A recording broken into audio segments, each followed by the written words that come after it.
back to Radcliffe Radio, where the Borough have returned to familiar surroundings once again as they welcome Southport to the Neuven Stadium for matchday 28. When the pair met earlier on in the season, it was a tale of two halves as both eventually ran out in a 2-2 draw. However, since the turn of the year, Radcliffe have only on one occasion lost at home. Goes inside now for Sargent, and then back to Jackson. Jackson finds the feet now of Greenfield. It's Jackson once more. Headed away by Moore. And then headed on by Glendon to the feet of Hancock. Out to Greenfield. In the pocket of space. Thinks about the shot initially, opts against it, and now here is Tom Walker about 25 yards out from goal. Strikes it, it's in the back of the net. What a strike from Tom Walker. Back into the side and back amongst the goals for goal number 5 in all competitions. It's a fantastic strike from Tom Walker. Just unleashes a thunderbolt from 25 yards out. Absolutely no chance for Chris Renshaw. Can't wait to watch that one back. That was some strike, wasn't it? It was too inviting for him not to have a strike at goal. As you said, initially I thought Hanks was going to have the shot. Because it only took nearly 5 minutes from that thunderbolt from Tom Walker. His goal remains the difference here on Radcliffe Radio. Radcliffe 1, Southport 0. Here is Duxbury. Takes it inside now.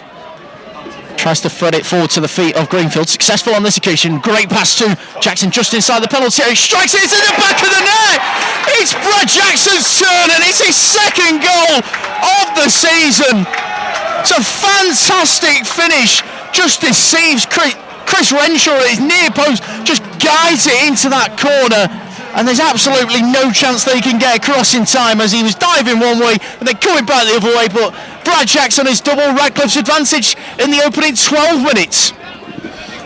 Yeah, he's absolutely disguised it beautifully there as chops back inside onto his left foot. And as you said, he's caught Renshaw out of the near post as he's looked like he was going to bend it in towards the far corner.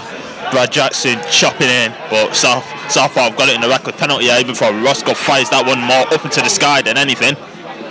Touch that from Greenfield and then just hooks it away towards halfway. Second ball's won by Southport though. And they're putting it in behind here for Proctor. Great sliding challenge from Roscoe. And pokes it away and it's going to be a throw-in for Southport. Because Proctor will look like he's about to just let that one off at Matt Hewell's goal, and Russell came in there like a man mountain ready to block that one and get that one poked away. But we're still not out of danger here as Burgess heads it on, cleared away now by Glendon, and now there could be a chance to come forward as Jordan Hume is descending down on goal after a loose clearance from Knight Percival over on this left hand side, just being forced out a little bit further than he would like. Picks it up just outside the penalty area now, does Hancock, strikes it. It might fall for George Glendon, but it's a great double save from Chris Renshaw after he spilled the initial effort off from Josh Hancock, and then George Glendon could only just fire it into the oncoming Chris Renshaw, but it could have been 3, and it probably should have been 3. But back to that chance, it was, yeah, we thought that might have been the time for GGing George Glendon there to get his opening his colours and Borough colours, but the cross comes in. Morgan on it. It's not Morgan again. Great block by Roscoe in front of Hewell once again this time. And hooked away for Radcliffe, and it's going to go, not quite going to go for a throw-in, but another great block there from Brad Roscoe. He started this game so well, hasn't he, Brad Roscoe, and started life in a Radcliffe shirt so well as well. Obviously 5 goals to his name, but it's more his defensive duties today that we've got to take note of. He's been absolutely everywhere to sniff out any danger which Southport are trying to present to them. The desired one that it required. And Roscoe retains possession for Radcliffe before finding Smith about 5 yards out from the penalty area. And now Sargent completes the 1-2 with Smith. Then back to Hewell. Now out to Duxbury, who just hoists it into the air in the centre of the park towards Hancock.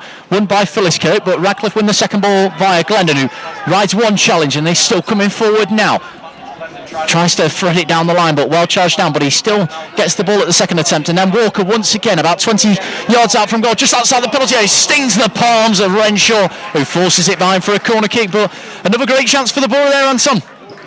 Had some vim behind that one as well, didn't it? And I think it's just a shame it was a bit too central. Brad Roscoe, who, like him, has been absolutely monumental from minute one for the Borough. So loose touch, which helps Jordan Hume descend down on this left-hand side. He's only got Tom Moore for company, but now he's just being marshalled out. But before Duxbury strikes in, it's a great save by Renshaw. The Duxbury unleashed an absolute thunderbolt of his own from distance, but palmed away for yet another corner. But Radcliffe are doing absolutely everything right to grab a third goal in this one, aren't they, Anton? I mean, we've stood that small amount of pressure that we've just seen there for Southport there for a good at least two minutes or so there. And scary scorelines to be at this stage of the game, but Greenfield will line up this corner, which he takes now towards that near post. Roscoe, and it's in the back of the net. Surely, no, it's not. It looked like it crossed the line, but it's not awarded. It looked for all the world that it had crossed the line, but it hadn't. And Radcliffe had got to go again. They felt that they had a third goal, and they probably had a strong case. But from our vantage point, we couldn't tell. It looked like for all the world it crossed the line, based on player reaction, but wasn't awarded. Renshaw present himself as an option. He does end up using Renshaw before going long himself. Headed away by Sargent into the path of Hancock, who presents it to Greenfield. It's a wonder strike once again from Danny Greenfield. What an emphatic finish from distance, 25 yards out, unleashes it into the bottom corner. Absolutely no chance for Renshaw, who was retreating back to his goal line.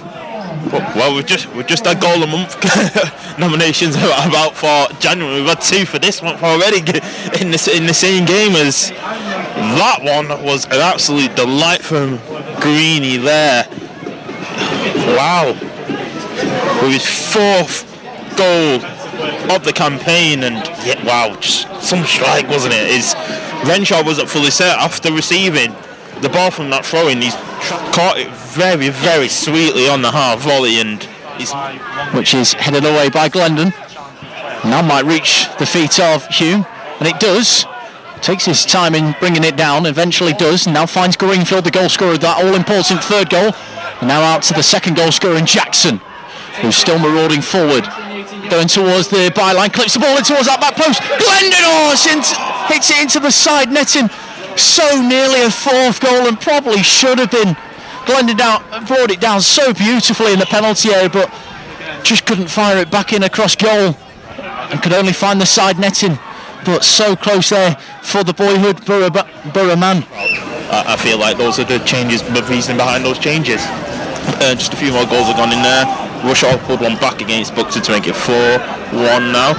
As Radcliffe are in again, Navarro rolls down. Oh, what's a finish! Look at Navarro!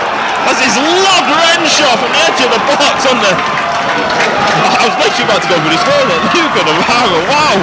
I don't know if Dudley headed it down to him, but I'm assuming he did, because when I looked straight back up, Luke Navarro was there just prodding it over the head of Renshaw. Minutes after coming on, Luke Navarro's made it 4. Oh, it's an exquisite finish, it really is. He made it look so easy. He just took it into his stride as he just didn't even let it bounce. He just took it into his stride and just poked it in what seemed to be that top corner. Absolutely no chance for Chris Renshaw, and Radcliffe, well, it just goes from better to even better. Now Riley takes a cute little step inside before playing it back to Hewell, who's under a slight bit of pressure but deals with it well. Then Riley hops it on down the line, where Navarro will try and just flick it back out towards Dudley and try and return the favour, as he did provide that all-important assist for the fourth goal. But fair to say, it's been a bad day at the office for Jim Bentley's men. But they couldn't minimise the damage, as Angus has got it in the penalty area now. Stabs it into the back of the net, and well, they have reduced the deficit from the 4 to 3.